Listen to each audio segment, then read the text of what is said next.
This afternoon's panels are devoted to hot-button issues. Some of us in our youth, by the way, I'm Terry Nolan. I'm a member of the Labor Centers Advisory Board and former General Counsel of NYU. Some of us in our youth were told, when you're meeting a group of people that you're not familiar with, do not discuss the subjects of politics or religion. And we were also told, sometimes we were making a big deal about something we shouldn't, don't make a federal case out of it. Well, this afternoon's panels, we're talking about politics, religion, and making a federal case out of it. And we have a very distinguished panel. We have Allison Belvin from the prominent labor and employee side firm Levy-Ratner. Gary Friedman from Seyfarth Shaw, represents management.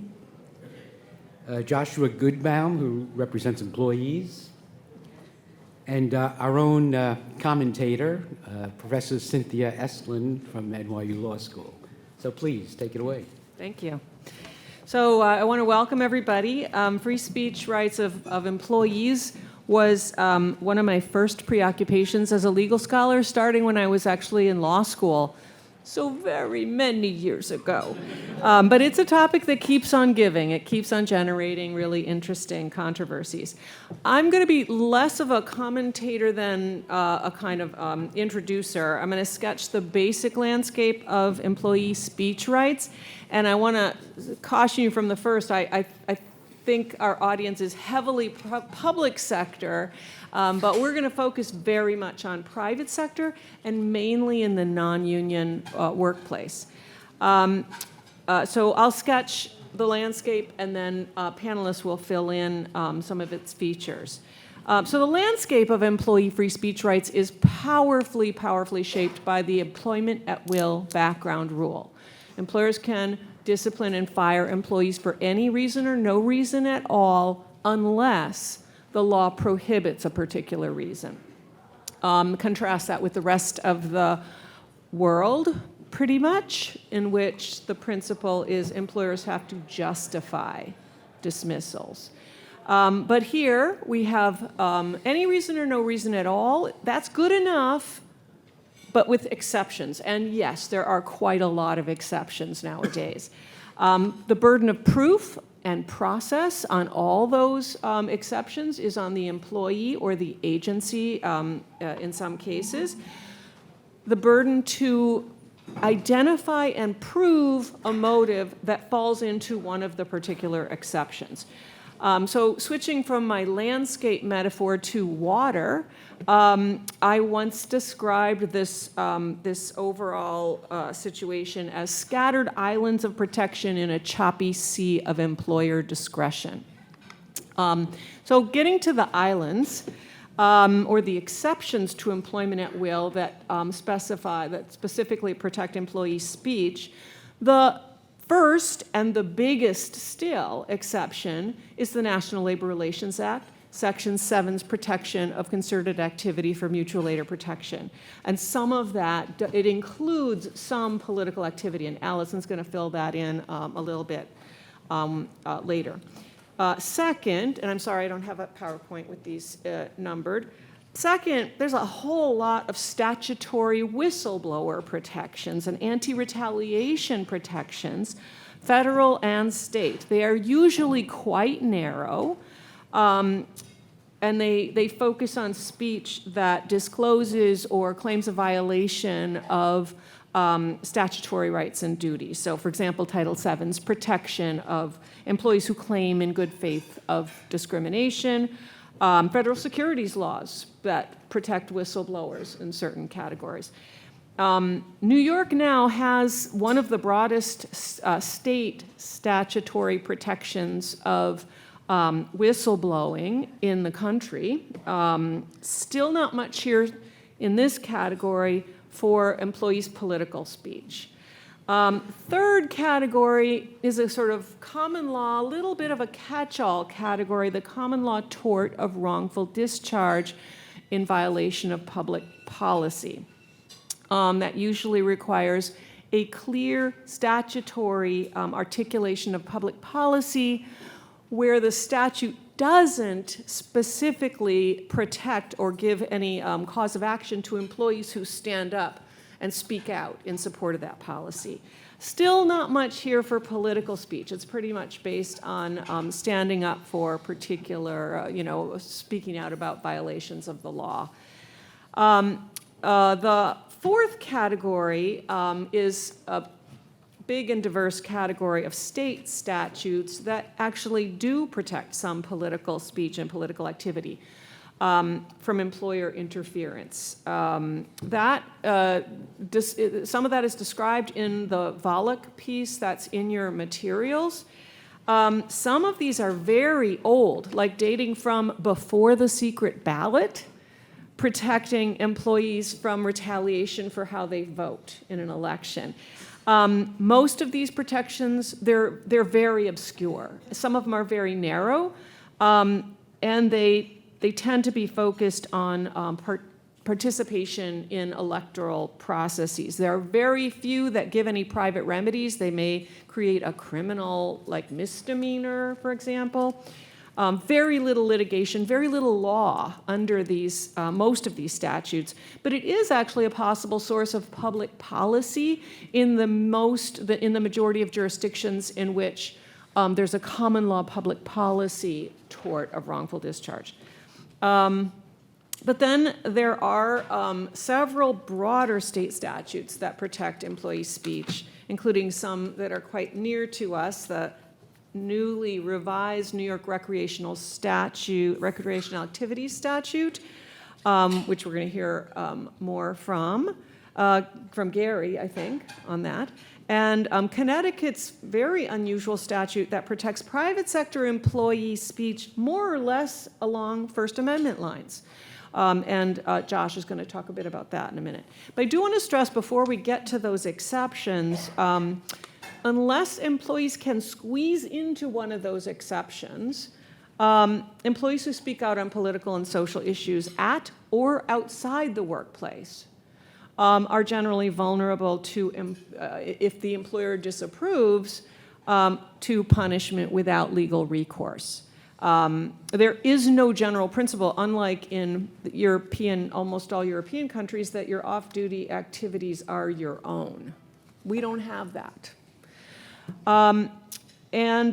So this we should also take into account that given the law of discriminatory harassment, employers might actually feel obligated to prohibit and punish speech that employees might find offensive on the basis of sex, race, ethnicity, etc.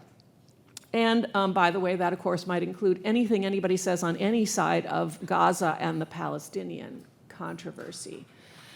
All right, so the other thing before we get to the panelists, we should notice that employer discretion includes not only the discretion to prohibit and punish employee speech on political issues, broadly speaking, with some exceptions. It also includes the discretion to use the workplace as a forum for propagating and publicizing their own political views, and even encouraging or possibly pressuring employees to chime in support of employer views. And employers are being, in recent years, getting a lot of encouragement from business associations to use that forum and get employees involved in supporting issues that matter to the firm. Again, that's created some pushback, and we're going to hear a little bit about some exceptions. All right, so lots. I hope that helps kind of set the table, but I want to turn to the panel now to fill in some of those very broad outlines. So, Joshua, the Connecticut free speech statute is really unusual. And we'd like to hear some more about that, your experience under that, how it really works on the ground. Thank you, Cindy. I'm delighted to be here from the backwoods of Connecticut, where most of you go to escape to nature.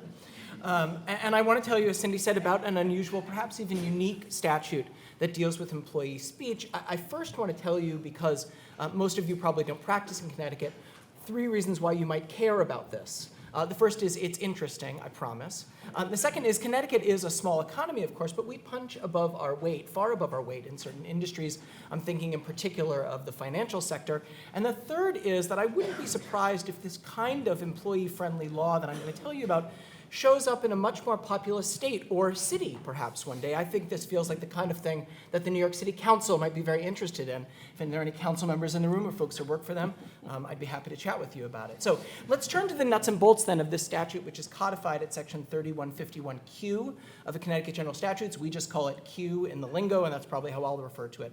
Essentially, the statute prohibits any employer, including private employers, from disciplining or discharging their employees because of their exercise of their constitutional right of free speech under either the First Amendment of the U.S. Constitution or the corollary provision of the Connecticut Constitution. So you start with the question of whether the speech is protected, and that broadly follows the doctrinal path that applies to public employee 1983 claims. So you start with Garcetti as a threshold matter, and then you proceed, if you get past Garcetti, to the Pickering-Connick balancing test. And the exception to that general rule is that, according to a Connecticut Supreme Court case called Trues that's in your materials, the Connecticut Constitution protects certain official duty speech, that is, speech that implicates serious wrongdoing or threats to health and safety. It basically adopts the Souter dissent in the Garcetti case rather than the Kennedy majority opinion. There's one more step under the statute. Q provides employers with a defense if the employee's speech, quote, substantially or materially interfered with the employee's bona fide job performance or the working relationship between the employee and the employer. So it's not a blank check, but it's a check worth a fair amount of money, usually. This defense largely, but not entirely, follows the Connick-Pickering balancing test. And surprisingly, its details, even though we're 40 years in, are still a little bit murky. I'm not aware of any trials in our state where the central dispute involved interference. Mostly the cases come down to whether the speech is protected, that is, whether it touches on a matter of public concern, and the kind of common causation issues that affect all employment cases. So those are the nuts and bolts. I want to tell you about sort of how Q operates in practice and try to tie it back then to political speech in the workplace. So in practice, Q is mostly used as a protection for whistleblowers because those are the employees who tend to face the most retaliation. The speech involved might be a complaint about an unsafe consumer product or an objection to inaccurate internal accounting. Sometimes it's more graphic, like a daycare worker I represented who complained about a coworker's abuse of a toddler. Think about how that would work in a private workplace in any state but Connecticut. Frankly, I'm not sure. Occasionally, the cases get more overtly political. So one of the seminal cases under the statute is called Cotto versus United Technologies. It involved an employee who refused a corporate mandate to affix a small American flag to his workplace. And in a divided opinion, the Connecticut Supreme Court held that because the employee wasn't required to espouse any particular political beliefs, but instead just to keep the flag there, that the objection wasn't protected by the First Amendment. In my experience, off-duty statements about political issues rarely give rise to Q claims because employers by and large seem not to care about them, though we may be entering an era where that's less and less true, and I'll give you a couple of examples. The more high profile the employee, in my experience, the more associated the employee is with the employer, and the more the employer might be able to show that the sort of the employee's speech would constitute some sort of substantial or material interference with their work that might shield the employer from liability. So I'm thinking here, for example, of a 2022 case in which Sage Steele, who was an on-air anchor for ESPN, sued the network under 3151Q after she alleged that she was sidelined because she made controversial comments about ESPN's COVID vaccine policy. Another example, and one that has been alluded to throughout the day, is situations where an employee's political statements can run headlong into an employer's DEIA, DEIB commitments or their anti-harassment policies. So in a recent case called MUMMA, M-U-M-M-A, an employee posted on her personal Facebook page a meme that said, "No wonder liberals are so confused," and had pictures of folks who fall into certain protected categories, like an image of Elizabeth Warren above the word Indian, or an image of Caitlyn Jenner above the word woman. You can imagine how some people might find that offensive. And in that case, she was terminated, she sued under Q, and the district court denied summary judgment, finding that the speech was protected, but there was a disputed issue about whether she was terminated, Ms. Mumma was terminated because of the content of her speech, which would be unlawful, or because of the potential for disruption, which would be potentially either relevant under the Connick-Pickering balancing test or as an affirmative defense under the defense in the statute. So I've gone quite quickly to try to catch us up to speed.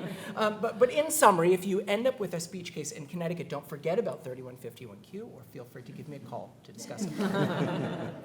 Thank you, Josh. I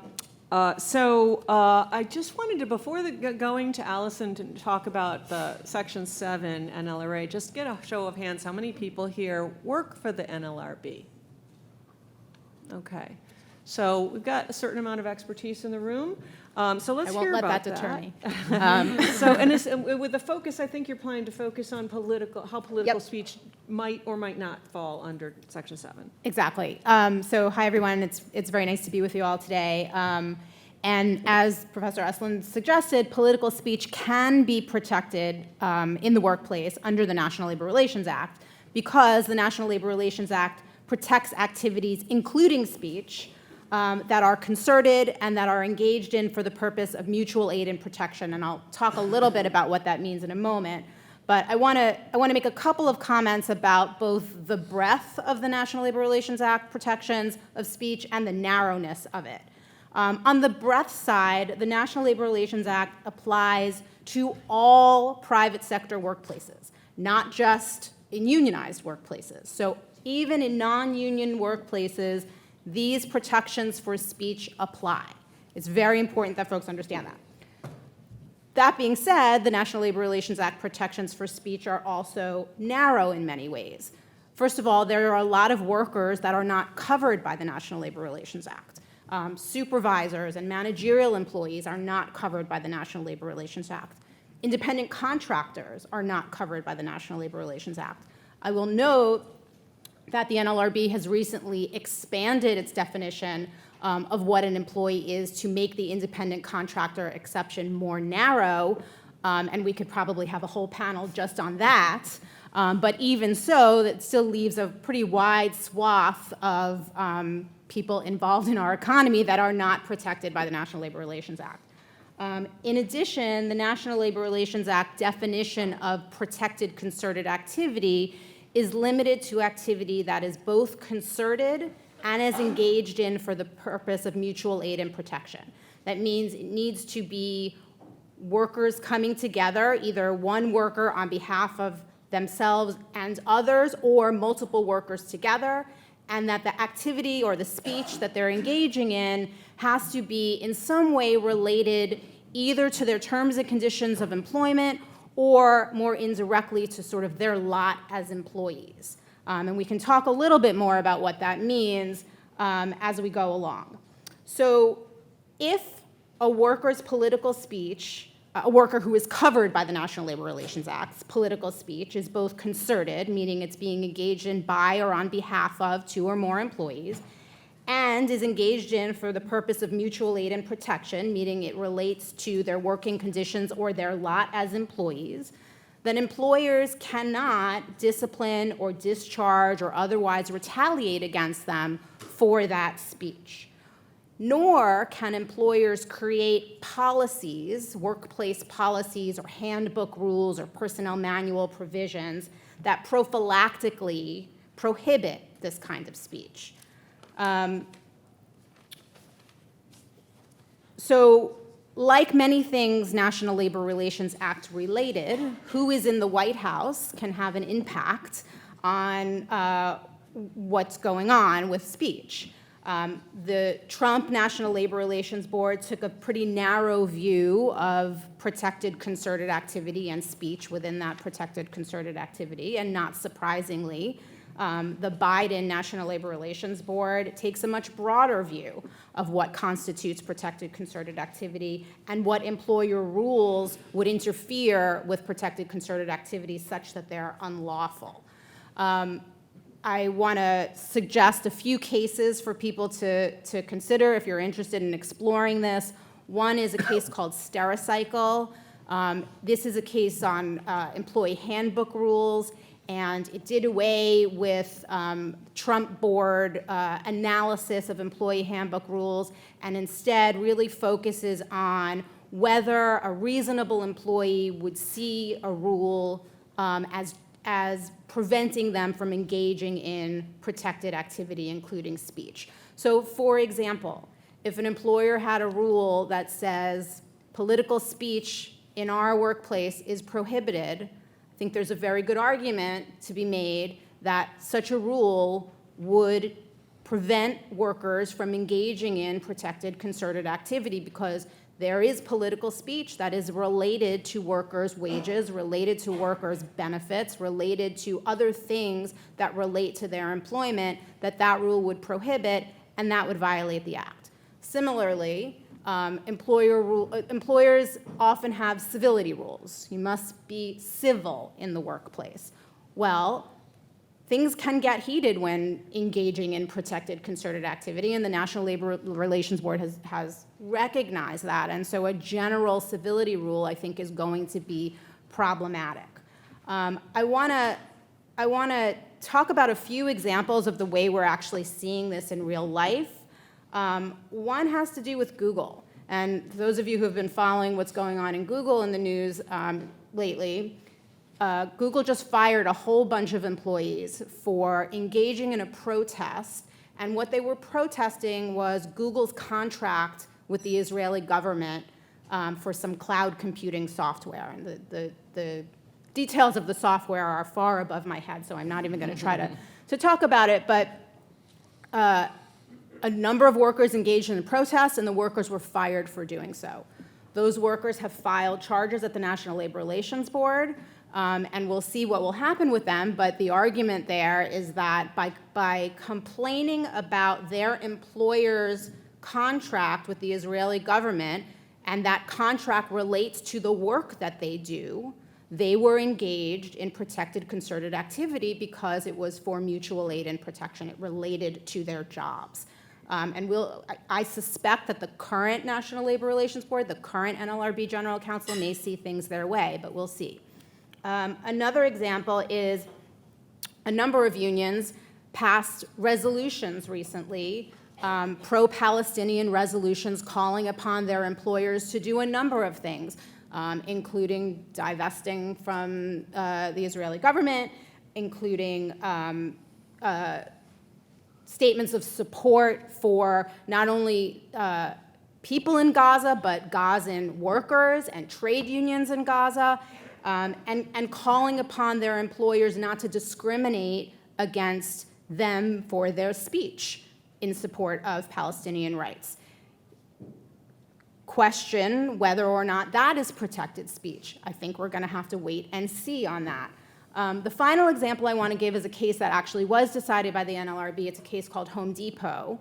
And in that case, a number of workers in Home Depot wrote the words BLM on their orange aprons, to stand for Black Lives Matter. And the NLRB found that in and of itself constituted protected speech because it was protected concerted activity under the National Labor Relations Act. And what the board there found is that the BLM symbol in and of itself can be understood to mean a call for workplace racial justice and equality. And because of that, it was sufficiently related to the lot as employees, and therefore it was protected. One last comment before I wrap up on something that Professor Estlund mentioned, and I think Josh mentioned also about this potential tension. Since you're Allison, I'm Cindy. Okay, great. About the potential tension between the National Labor Relations Act and Title VII or anti-discrimination statutes generally. And the board addressed that in a case called Lyon Elastomers. And so I would commend you to read that decision. And you know, the board recognized that, of course, The National Labor Relations Act has to be looked at in conjunction with existing anti-discrimination statutes. It has to sometimes accommodate those statutes, just as those statutes have to accommodate the National Labor Relations Act.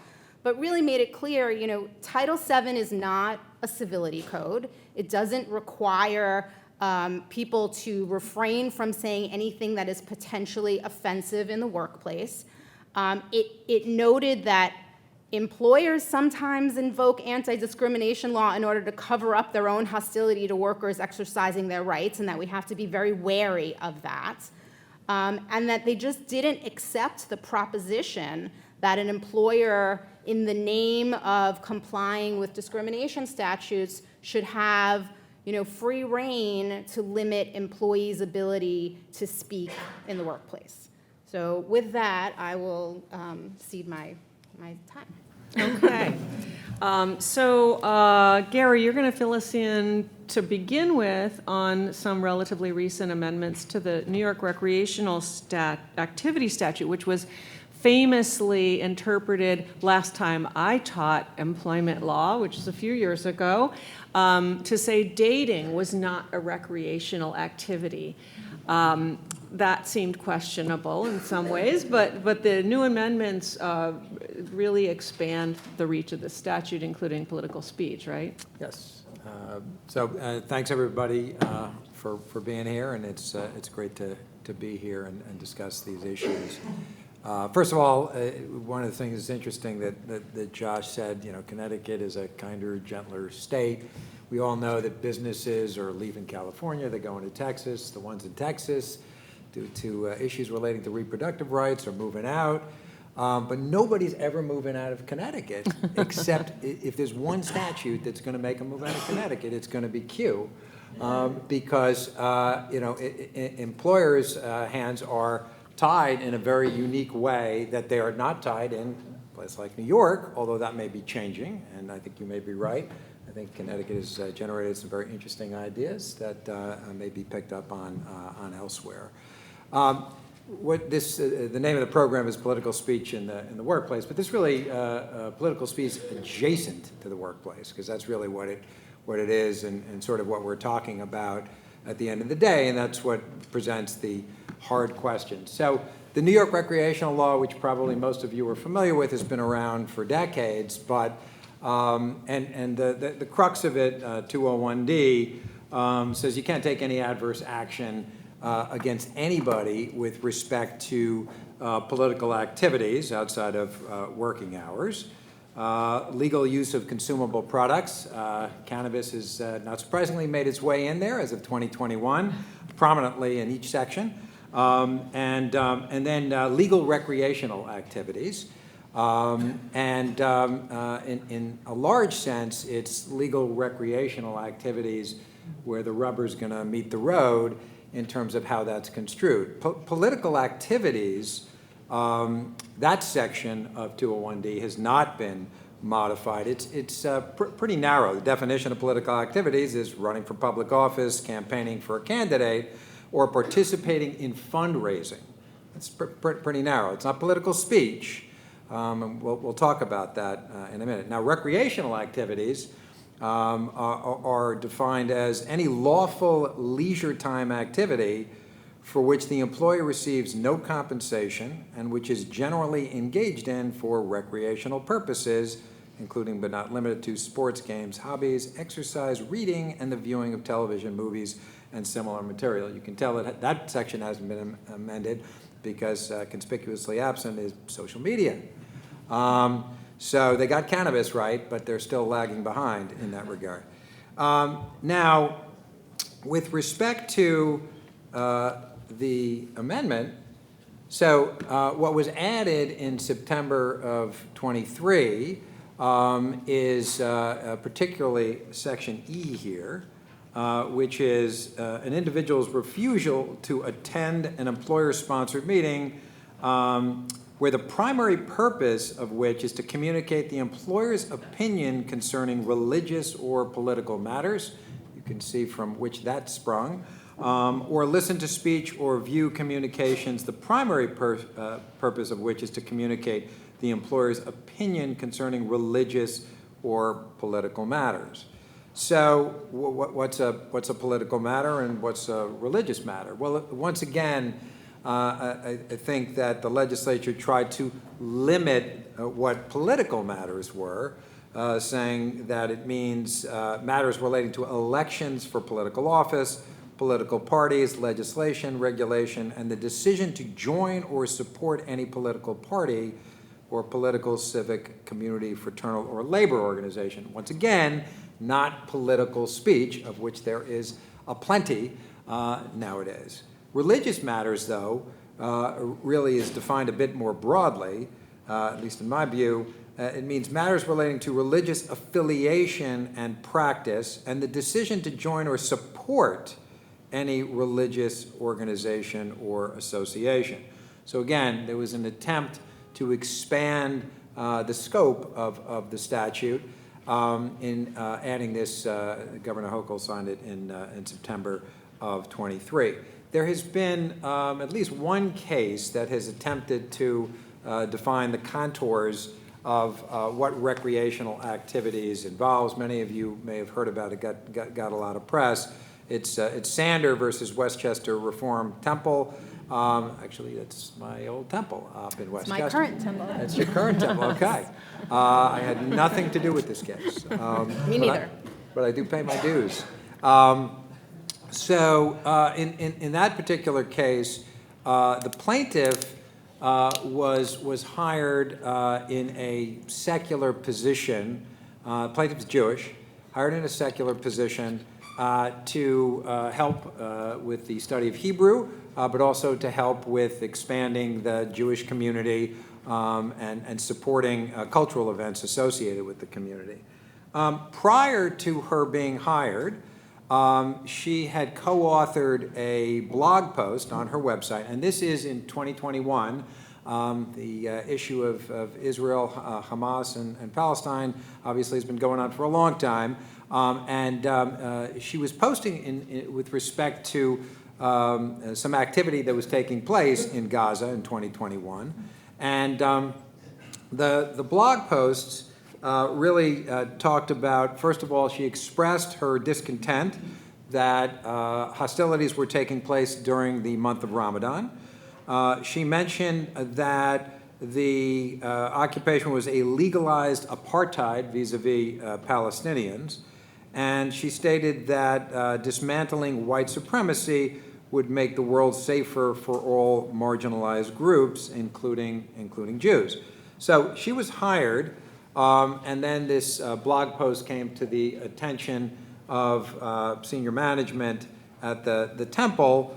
The case goes into it, and actually the complaint is actually a better read than the actual case. There was some meeting and conferring over the issue of the post, what was meant by it, the intent, and the community with which she was working, but she was ultimately terminated several weeks after having been hired. And she brought an action under 201D saying, you can't do that. I was engaging in blogging activity, and that is unquestionably recreational activity under the Recreational Activities Law. Defendants moved to dismiss, saying that, first of all, no, it's not a recreational activity. Show me where it says that. You can look at the definition, and it's not there, but if you look at it in even a reasonably expansive way, one might think that blogging would be included. And alternatively, that the post content created a material conflict of interest. That is one of the exceptions under 201D. And so the court dismissed the complaint at the pleading stage, agreeing that the plaintiff had been terminated not for blogging activity, but for the content of the blogging activity. An important distinction, although those two can certainly be conflated. And so the court specifically punted on the issue of whether blogging was in fact a recreational activity under 201D, and held that The assertion that defendants terminated plaintiffs' employment for the simple act of participating in the recreational activity of blogging is a bare legal conclusion which the court need not accept as true for purposes of this motion. So case is up on appeal. It'll be interesting to see where this goes, and I think that there's more to be said on that front. From my perspective, representing companies and on behalf of management, we are always involved in discussions concerning social media policies. What you have in the materials and what exists here, and it's pretty long, and I'm certainly not going to go through all of it, but just like in employee handbooks and associate manuals, anti-discrimination, anti-harassment, complaint procedure policies are sort of the Bible in that regard. This really is the Bible with respect to workplace adjacent speech, and it is essential, many have, but not all have, to have a robust social media policy that really interfaces well with the workplace policies, anti-discrimination, anti-harassment, and anti-retaliation. And just to illustrate the point, I've just bolded some of the language that really dovetails with the ability of employers to get into the sphere of activity that is, well, technically outside the workplace, but that filters into the workplace. And so the same company principles and guidelines that apply for your offline activities apply to your online activities. And interestingly enough, one of the things that's becoming an interesting development is not only do many employers have, most employers have anti-discrimination, anti-harassment policies, but probably in the last 5 years, a lot have developed anti-bullying policies. So that basket in particular, something that is not actionable under the law, something that does not violate your anti-discrimination and anti-harassment policies, but does violate the anti-bullying policy, is a big basket that is often looked at in terms of assessing someone's activity in social media. And so again, postings including discriminatory remarks, harassment, threats of violence, or similarly inappropriate or unlawful conduct. And then it gets down to more of the bullying concept, which is anything that adversely affects your job performance or the performance of fellow employees. Similarly, concept in the first paragraph of anything that reasonably could be viewed as malicious, obscene, threatening, or intimidating, that's pretty broad, and it mentions specifically bullying. And again, social media policies will vary. Also, dovetailing with the social media policies are technology policies, and there's a sample of that in here as well. Interestingly enough, obviously there are limits to what employers can look at in the technology world, but if you are blogging, if you are posting on your social media site through the auspices of the equipment of the employer, as we know, many employees have the, bring your own device to work, but it's commingled on the server, and you are spending time with that phone that is either paid for or supported by the company, and you are blogging separately.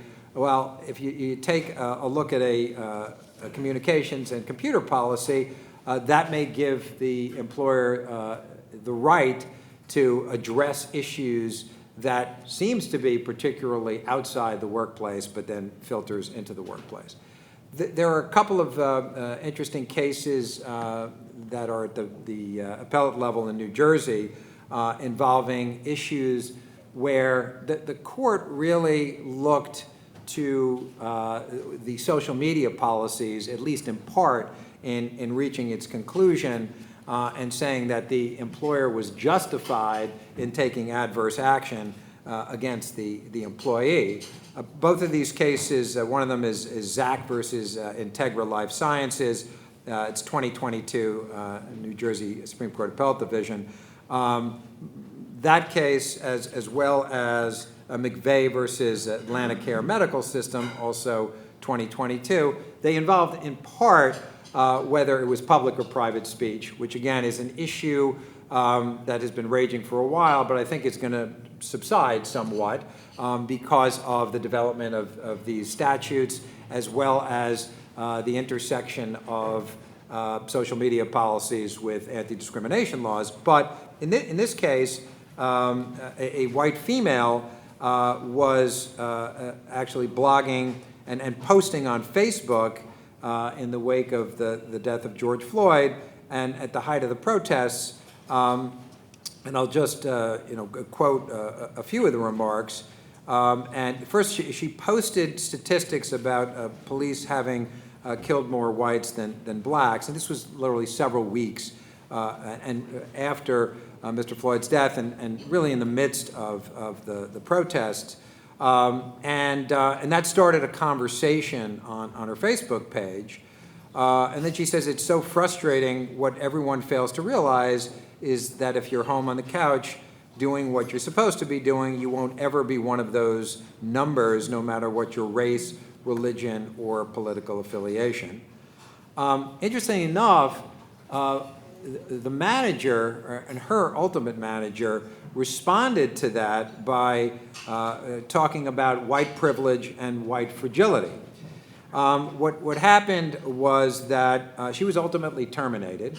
She was terminated in part because of her posting with respect to this issue. She also was on a performance improvement plan and had some other issues, but the catalyst for this was her commentary. And so she brought a reverse race discrimination case. Much of the decision is devoted to talking about how McDonnell Douglas doesn't really apply in a reverse discrimination case, and that's not for our purposes today.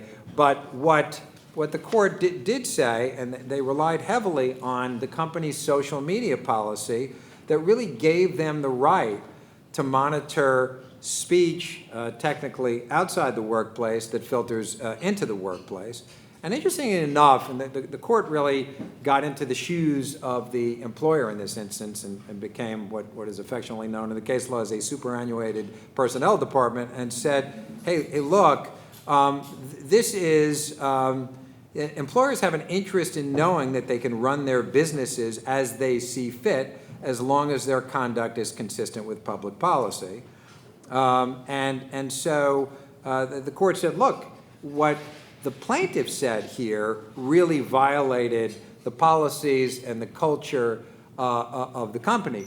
What the manager did in response, talking about white privilege and white fragility, did not. So you've got a court sitting, and this is an appellate court, recognizing that those are judgment calls, those are balls and strikes that the employer's entitled to make, particularly when you have the baseline of a social media policy.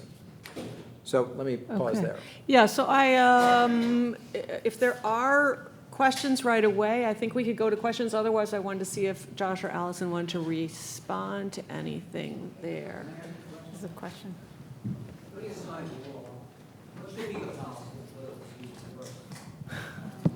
not hearing what is the wisdom of the panel? Can we have a clear line that shows that it's off-site, it's protected? I don't think that works because of AI, because of electronic communications. So what should be the rule? If we had all the power in the world and the law did everything we wanted, what should be the rule? Can you repeat that? So, yeah, so what should What should be the uh, rule if we had all the power in the world? Because you've talked. to define the scope of protected I don't wanna political load it. speech? What should be the, what should employees be able to do and not be suffer an adverse employment condition in political activity or political speech, off-site or on-site? Well, I would throw out as a starting point that the employer should have to justify any disciplinary action by reference to the legitimate business needs of the employer, which would be the rule in any country that has an unjust dismissal regime. But I want to see what the... You love unjust dismissal laws in other I do, countries. I do. Hardly any enforcement beyond. I would say, Mary meet Sam- the back pay. What is the policy? I think the policy should be a just cause policy, period. I think meaning that employer has to show a just cause for any level of discipline or termination. And that implies both a substantive and a procedural due process to those kinds of disciplinary decisions. And if you have that in the workplace, then you can apply that to speech, you can apply that to performance, you can apply that to absenteeism and tardiness and anything else that an employer wants to discipline somebody for. Looking for more analytical guidance, I think that's Well, the analytical idea- guidance right yeah. there. You may So- not like it, but Right, that's the my- idea that employees have privacy interests in living their lives as they wish outside the workplace, that's the starting point. That would be the starting point in most countries. That would be a starting point in a union job. It can't be that the arbitrator decides it all by looking into his Ouija board. It can't be the case. What are the rules that govern this area? Well, Any members of the panel on this? Take it, Josh, and I'll follow. Sure, I actually think the Connecticut, I mean, not to be parochial about it, but I think the Connecticut statute strikes a pretty good balance, which is that by and large, the First Amendment can be reasonably applied to private workplaces, and that it then would fall to the employer, this is a slight reframing, I think, of what Allison and Cindy are saying, it would fall to the employer to prove that the speech interferes in some way in the ability to do the job. Now, that might be because the speech is so offensive that coworkers feel harassed, they feel intimidated, they feel unsafe. I think there has to be some neutral rules of general applicability to get to deal with what you might think of as a heckler's veto.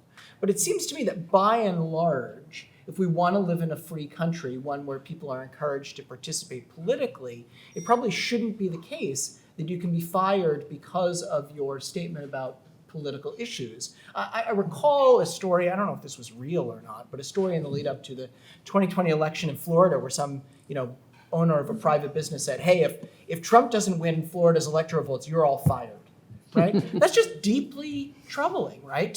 For a private employer to be saying to their employees, you need not only to vote for the president, but you need to encourage your friends to do so.